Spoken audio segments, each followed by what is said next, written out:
আমার বক্তব্য এসেছিল সেই অন্ধকারাচ্ছন্ন এই অধ্যায় এটিকেও এক্সপাঞ্জ করা হলো।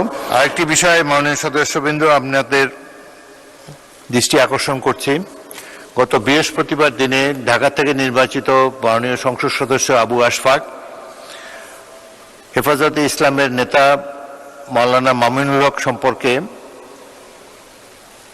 কথিত পরকীয়া সম্পর্কে দু একটি মন্তব্য করেছেন, যেটি অনভিপ্রেত।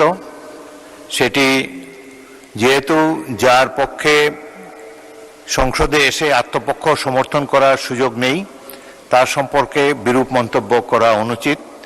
সেই জন্য আবু আশফাক সাহেবের মন্তব্য আমি এক্সপাঞ্জ করেছি। সাথে সাথে আমারও একটি বক্তব্য সেখানে আমি উল্লেখ করেছিলাম যে কোনো ব্যক্তির অন্ধকার জীবনের অন্ধকার অধ্যায় সম্পর্কে আমার বক্তব্য এসেছিল। সেই অন্ধকারাচ্ছন্ন এই অধ্যায় এটিকেও এক্সপাঞ্জ করা হলো এবং ভবিষ্যতে আপনারা সবাই কেয়ারফুল থাকবেন বাজেট বক্তৃতা বা অন্যান্য বক্তৃতায় যার পক্ষে এখানে এসে নিজকে ডিফেন্ড করা সম্ভব নয়, তার উদ্দেশ্যে কোনো বিরূপ মন্তব্য আপনারা করবেন না, এটাই আশা করি।